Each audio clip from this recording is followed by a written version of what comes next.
இன்னைக்கு நாம இருக்கிறோம் அப்படின்னா, நம்ம அப்பா, அம்மா, அவங்க அப்பா, அம்மா, அவங்க அப்பா, அம்மா, அவங்க அப்பா, அம்மான்னு ஆரம்பத்தில நாம் இன்னைக்கு வருவதற்கு காரணமாக இருந்த அந்த மரபணு அப்படின்னு சொல்றோம் பார்த்தீங்களா, அந்த டிஎன்ஏ அந்த தான் நம்மளுடைய உண்மையான முன்னோர் அப்படின்னு நம்ம சொல்லப் போறோம். அப்ப இங்க நாம இருப்பதற்கு காரணமாக இருந்த அந்த மூலம் எது? அந்த மரபணு எது?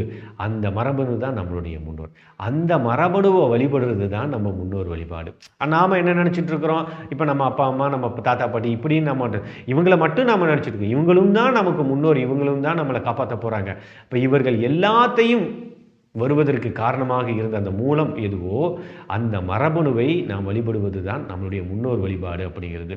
எப்படின்னா, ஒரு மரம் இருக்கும். ஒரு மாமரம் இருக்குன்னு வச்சுக்குவோம். ஒரு மாமரம் அத விதை போடும்போது என்ன ஒரு கொட்டை இருக்கும். அத மண்ணுல போட்டு வச்ச உடனே அது முளைக்கும். அப்புறம் மரமா வரும். அப்புறம் கிளைகள் வரும், இலைகள் வரும், காய் வரும், அப்புறம் கனி வரும். இப்படி